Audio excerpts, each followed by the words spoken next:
Hello everyone, welcome back to my channel. आज मैं फिर हाजिर हो गई हूँ आपके लिए बहुत ही यूज़फुल किचन टिप्स लेकर।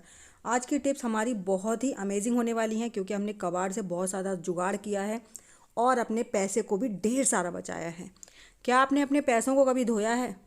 नहीं धोया? तो चलिए आज धो लेते हैं।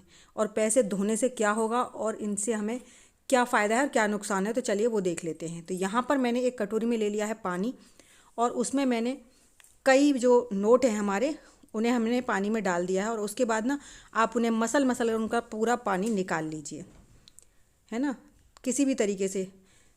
और कई बार हमारे साथ क्या होता है कि मैंने ये पानी में धोकर इसलिए दिखाए हैं, हम लोग ना पॉकेट में पैसे छोड़ देते हैं या फिर गलती से रह जाते हैं और वो मशीन में चले जाते हैं। अब मशीन में जब हमारे पैसे चले जाते हैं तो वो पूरी तरह से भीग जाते हैं, मुड़ जाते हैं और कई बार तो फट भी जाते हैं।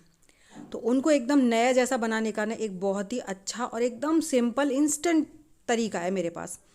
आपके जितने भी नोट गीले हो गए हैं उन सबको आप किसी भी कॉटन के कपड़े पर बिछा लीजिए आराम आराम से। और अगर जो फट गए हैं उसका भी इलाज है, बिल्कुल नए जैसे हो जाएंगे। और अगर गीले हो गए हैं तो वो भी आपके एकदम ऐसे हो जाएंगे कि जैसे आज ही बिल्कुल नए गड्डी में से निकल कर आए हैं। तो यहाँ पर मैंने चारों नोट को पानी में से निकाल कर अच्छे से उनका पानी निकाल दिया है और उसके बाद कॉटन के कपड़े पर बिछा लिया है। इन नोटों के ऊपर अब हमें ना, जैसे हमने ये बिछा लिया उसके बाद ऊपर से भी एक कॉटन का कपड़ा डालना है। तो कॉटन के कपड़े के लिए आप कोई भी हैंकी वगैरह ले लीजिए और उसके बाद इसे कॉटन के कपड़े से इन्हें ढक दीजिए। अब हमने इन्हें ढक दिया। अब ये ना 1 सेकंड में बिल्कुल नए जैसे हो जाएंगे। उसके बाद आप हल्की सी प्रेस को गर्म कीजिए और प्रेस को इस रुमाल के ऊपर कुछ सेकंड्स के लिए फिरा दीजिए। बस इतनी सेकंड्स के लिए कि आपके हैंकी ने पूरा पानी इसमें सोख लिया और बचा कुचा सारा प्रेस ने ख़त्म कर दिया। इतनी सी देर में ना आपके नोट एकदम नए जैसे हो जाएंगे, एकदम करारे वाले हो जाएंगे। पहले थे ना उससे भी अच्छे हो जाएंगे। तो बस हमने सेकंड्स के लिए प्रेस रखना है इस पर, कोई हमें इस पर क्रीज़ नहीं बनानी है इसकी। तो मैंने प्रेस को पहले ही बंद कर दिया था, बस हल्का सा गर्म करके और छोड़ दिया था। और हमारे जो नोट हैं वो पूरी तरह से सूख गए हैं। अब हम इस हैंकी को उठाकर देखते हैं और देखेंगे कि आपके नोट ना एकदम बढ़िया तरीके से हो जाएंगे। तो ऐसा कई बार हो जाता है, जाने अनजाने हम लोग गलती से मशीन में पैसे चले जाते हैं या फिर पॉकेट में रह जाते हैं, बच्चों की पॉकेट्स में रह जाते हैं या हस्बैंड की में। तो कई बार तो नोट ना हम लोगों को बहुत देर बाद पता चलता है तो वो फट भी जाते हैं। तो देख सकते हैं हमारे नोट एकदम बढ़िया 1 मिनट के अंदर, किसी को पता भी नहीं चलेगा कि हमसे ये गलती हुई थी। कई बार ऐसा हो जाता है कि हम बताना नहीं चाहते और हमसे मतलब ये गलती हो जाती है। तो आप ऐसा कर सकते हैं, जब भी आपके पैसे गीले हो गए हैं बारिश में या फिर मशीन में किसी भी तरीके से, तो फटाफट से उन पर बस प्रेस मार दीजिए और आपके नोट एकदम बढ़िया तरीके से हो जाएंगे। अब ये तो हो गए गीले नोट के लिए। अब हमारा नोट जो फट गया है, तो देख सकते हैं ये 50 का नोट मेरा मशीन में चला गया था और फट गया है। अब इसको कैसे सही करें? तो पहले तो आप इसको सेम ऐसे ही प्रेस से सुखा लीजिए, ठीक है। और जैसे ही आपका ये प्रेस से सूख जाए उसके बाद आपको क्या लेना है, माचिस। अब आप बोलेंगे माचिस से क्या नोट को जलाना है? नहीं भाई, नोट को नहीं जलाना है, लेकिन नोट को सही तो करना है ना। तो आप माचिस लेके माचिस से आप एक मोमबत्ती जला लीजिए, ठीक है। हमें माचिस की मदद से हमें मोमबत्ती जलानी है, नोट नहीं जलाना है। तो जैसे ये मोमबत्ती जलाएंगे ना, तो एक मोमबत्ती से नहीं होगा काम, 2 मोमबत्ती ले लीजिए या फिर आप किचन में चले जाइए, किचन में भी आराम से हो जाएगा। तो जैसे हमने एक मोमबत्ती जलाई, दूसरी मोमबत्ती को हम इस मोमबत्ती से मेल्ट करेंगे बैक साइड से, ठीक है। और जैसे ही मेल्ट करेंगे ना हम इसको, बस जहाँ पर हमारा ये फटा हुआ हिस्सा है नोट का, वहाँ पर मुझे हल्के हाथ से इसको बस फिराना है, 1 बार में या 2 बार में, बस इससे ज़्यादा मत करिएगा। वरना क्या होता है कि फिर मतलब मोम जो है ना वो मोटा मोटा हो जाता है, जिससे वो अलग ही पता चलने लगता है। लेकिन अगर आप 1 बार करेंगे ना तो कोई परेशानी नहीं है। तो देखिए हल्का सा मैंने ऊपर किया और हल्का सा नीचे किया, इतने में ही हमारा नोट जो है बस चिपक गया है। एक बार और हल्का सा ऊपर की साइड थोड़ा सा फटा हुआ है तो वहाँ पर भी ऐसे ही कैंडल को फिरा देंगे और इस तरीके से हमारा नोट ना ज़रा सी देर में चिपक जाता है और किसी को पता भी नहीं चलता कि ये नोट फटा भी था कभी। अभी हल्का सा मोम जो है वो गर्म है इसलिए थोड़ा सा काला काला लग रहा है, लेकिन बाद में वो एज़ यूज़ुअल जैसा नोट था वैसा ही हो जाएगा। इसको आप कुछ सेकंड के लिए छोड़ दीजिए। इस तरीके से आपके कहीं पर भी ये नोट फट गया है या कोई भी नोट फट गया है तो आप ज़रा सी देर में मोमबत्ती की मदद से आप इसे एकदम नया जैसा कुछ ही सेकंड में कर सकते हैं। तो है ना कमाल की टिप। तो इस तरह से अगर आपके नोट कभी भी फट जाएं या भीग जाएं तो डरने की ज़रूरत नहीं है, ज़रा सा काम है, आप 2 मिनट में कर सकते हैं। तो देखिए एकदम बढ़िया तरीके से, कोई नहीं कह सकता ये नोट यहाँ से फटा था या हमने इसे चिपकाया है ना बढ़िया टिप। तो चलिए बढ़ते हैं नेक्स्ट टिप की तरफ। नेक्स्ट टिप है मेरी, इस तरह के डब्बे ढक्कन हमारे घर में ना बहुत सारे इकट्ठे हो जाते हैं, कबाड़े बिल्कुल, और हम इन्हें फेंक देते हैं। लेकिन आज इन्हें फेंकने से पहले ना आप एक बार ये वीडियो ज़रूर देख लीजिए, क्योंकि इससे ना हम बहुत बढ़िया सा एक ऑर्गेनाइज़र बनाने वाले हैं, और इतना अमेजिंग कि आप देखकर खुश हो जाएंगे। और इसमें कुछ भी खर्च नहीं होने वाला है आपका, आप घर की चीज़ों से मतलब बना सकते हैं। आप यहाँ पर डब्बे के ढक्कन से ना आधा ढक्कन के हिसाब से निशान लगा लीजिए।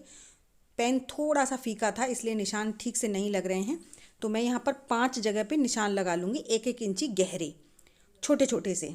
तो हमें ये 5 जगह पर निशान लगाकर और इनको ना चाकू की मदद से हमें इन सब निशानों को काटना है। जितने जितने निशान लगाए हैं बस 1-1 इंची के उतने उतने पर हमें इनमें कट लगा देना है। और चाकू की मदद से बहुत आसानी से कट जाता है। इस तरह का कोई भी आपके पास प्लास्टिक का ढक्कन पड़ा हो, या फिर कई बार तो ऐसा होता है हमारे पास ना बड़े बड़े कंटेनर वगैरह के ढक्कन ख़राब हो जाते हैं, मतलब कंटेनर टूट जाते हैं, ढक्कन बचते हैं, तो उनका भी आप इस्तेमाल कर सकते हैं। ऐसा डब्बा ना हो तो आप कोई वाटर बॉटल भी ले सकते हैं, वाटर बॉटल से भी ऑर्गेनाइज़र बहुत अच्छे से बन जाएगा। तो यहाँ पर मैं उसे चाकू की गर्म करके और इस डब्बे का जो मैंने निशान लगाया है वहाँ से इसको कट कर देंगे। हाफ़ कट करने के बाद अभी हमें एक निशान और लगाना है, इसको एक अलग शेप देने के लिए, क्योंकि हमें ये पूरी गोल राउंड में नहीं इसका ऊपर ऊपर का चाहिए। हमें इसे कुछ इस तरीके से काटना है कि ये आधा हिस्सा ऊपर की तरफ हो जाए और आधा हिस्सा जो है वो नीचे की तरफ हो जाए। तो जैसे ये आधा कट गया था उसके बाद हम इसमें निशान लगा लेंगे कुछ इस तरीके से, नीचे की तरफ हम यू शेप इसको देते हुए और पीछे की तरफ हम इसे कर देंगे। तो हमें ऊपर नीचे दोनों साइड से इस तरीके से इसमें शेप देनी है, और इस शेप को हम कट कर लेंगे चाकू की मदद से, और बीच में हम इसमें यहाँ पर एक होल कर लेंगे। ठीक है, इसी तरीके से हमें इस कट लगाने के बाद अब हम ढक्कन को कर लेंगे। तो देखिए हमारा ढक्कन कट गया है। अब हम ढक्कन में भी इसी तरीके से जहाँ पर हमने 1-1 इंची गहरे कट लगाए हैं ना, वहाँ पर इन सारे कट्स को हम काट काट कर निकाल देंगे। तो देखिए आपको हल्का हल्का दिखाई दे रहा होगा, निशान जो लगाए हैं उनको मैं सबको इसी तरीके से चाकू की मदद से सब जितने भी हमने कट्स लगाए थे उन सबको हम काट देंगे। और उसके बाद हम ये जो ढक्कन है ना, इसमें भी छोटे छोटे कुछ होल्स कर लेंगे, ताकि इनके अंदर हमारा जो भी हम चीज़ रखें वो थोड़ा ड्रेन आउट होती रहे। तो सारे हम कट्स को निकाल कर अलग कर देंगे ढक्कन वाले, और उस ढक्कन में भी हमें होल कर लेने हैं। अब ये ऑर्गेनाइज़र ना आपको बहुत ही ज़्यादा पसंद आने वाला है, स्पेशली आपके घर के बड़ों को, बच्चों को, सबको, क्योंकि इससे ना आप बहुत सारा मतलब अपना आप देख के खुद ही खुश हो जाएंगे, इतना अच्छा ऑर्गेनाइज़र बनाते हैं। तो चलिए इनको फटाफट से कट कर लेते हैं। तो इस तरह से हमने सारे पार्ट्स कट कर लिए हैं, और जो हमारा पीछे वाला पार्ट बचा है ना, उसका भी हमने ये देखिए यहाँ पर जो थोड़ी सी जगह है उसको भी हम कट कर लेंगे। तब तक इस ढक्कन में कर लेते हैं होल। अब इन ढक्कन में होल करने के बाद में ना हमें जो हमारा बॉटल का वो था उसमें भी हमें टांगने के लिए होल करना है। तो यहाँ पर हम इसमें भी एक होल कर लेंगे, और होल आप थोड़ा छोटा ही रखिएगा, जितनी बड़ी मतलब आपकी कील हो उस हिसाब से रखिएगा। ज़्यादा बड़ा हो जाता है ना तो वो आगे की तरफ लटकता है, तो वो फिर थोड़ा मैसी सा लगता है, अच्छा नहीं लगता है। तो देख सकते हैं मैंने ज़्यादा बड़ा भी नहीं किया है, ज़्यादा छोटा भी नहीं किया है। अब इस ढक्कन को कर देंगे हम बंद।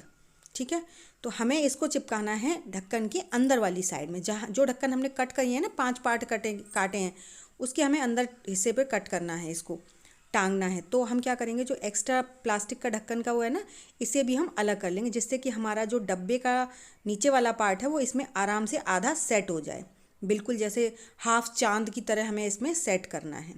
देख सकते हैं। तो अभी थोड़ा सा टाइट लग रहा है, तो हम थोड़ा सा एरिया और इसका कट कर देंगे, जिससे कि ये ढक्कन जो है वो आराम से इसके अंदर सेट होने में आसानी रहे। तो थोड़ा सा चाकू और गर्म कर लिया है मैंने, और इस पार्ट को भी हम थोड़ा सा बड़ा कर लेंगे।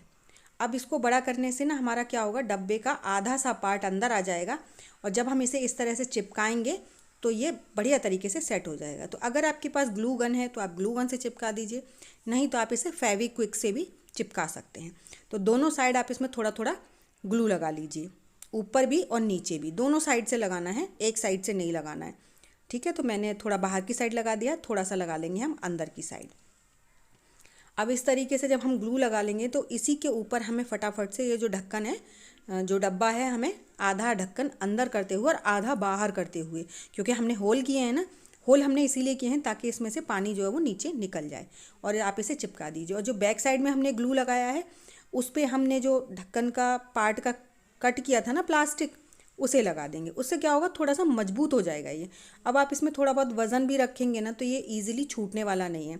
ईजिली कहें तो बिल्कुल परमानेंट हो गया, क्योंकि ढक्कन की भी प्लास्टिक बहुत हैवी है और डब्बे की प्लास्टिक भी बहुत हैवी है। इतनी हैवी प्लास्टिक का ना आपको ये ऑर्गेनाइज़र बहुत ही ज़्यादा महंगा पड़ने वाला है। लेकिन हमने यहाँ पर इसे कबाड़े से तैयार कर लिया है। तो देख सकते हैं ये अच्छे से चिपक कर तैयार हो गया है। अब इसको आप क्या क्या इस्तेमाल करेंगे, किस मतलब से मैंने ये ऑर्गेनाइज़र बनाकर दिखाया है, आपको मैं दिखाऊंगी ना तो आप खुश हो जाएंगे। तो चलिए इसका इस्तेमाल क्या है वो देख लेते हैं। इसमें ना हम अपने फैमिली मेम्बर्स के टूथब्रश और टूथपेस्ट पूरे रख सकते हैं।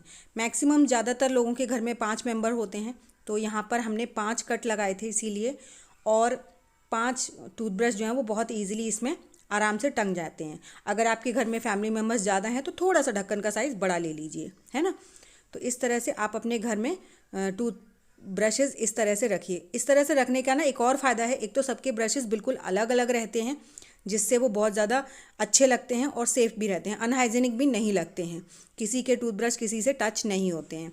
तो इस तरह से आप इसे अपने बाथरूम में हैंग कर दीजिए और देखिए देखने में भी काफ़ी खूबसूरत लगता है। आप चाहें तो आप इसे थोड़ा सा डेकोरेट कर सकते हैं किसी भी चीज़ से, कोई भी पेपर वगैरह से या पॉलीथीन वगैरह से, किसी से भी आप इसे थोड़ा डेकोरेट कर दीजिए तो आप देखेंगे कि बहुत ही ज़्यादा सुंदर लग रहा है ना। तो और कितना प्यारा लग रहा है। तो आई होप आपको मेरा ये जो ऑर्गेनाइज़र है ज़रूर पसंद आया होगा। पसंद आया हो तो प्लीज़ वीडियो को लाइक और चैनल को सब्सक्राइब ज़रूर कीजिएगा। साथ ही साथ अपने फैमिली फ्रेंड्स में भी ज़रूर से शेयर कीजिएगा ताकि उनको हेल्प मिल सके। और मुझे कमेंट करके बताइएगा कि आप मेरी वीडियो किस गांव या किस शहर से देख रहे हैं, ताकि मैं आप लोगों को थैंक्स कर सकूं। तो चलिए ऐसी अमेजिंग टिप्स और ट्रिक्स के साथ मैं मिलूंगी आपको अपनी नेक्स्ट वीडियो में। तब तक के लिए बाय बाय।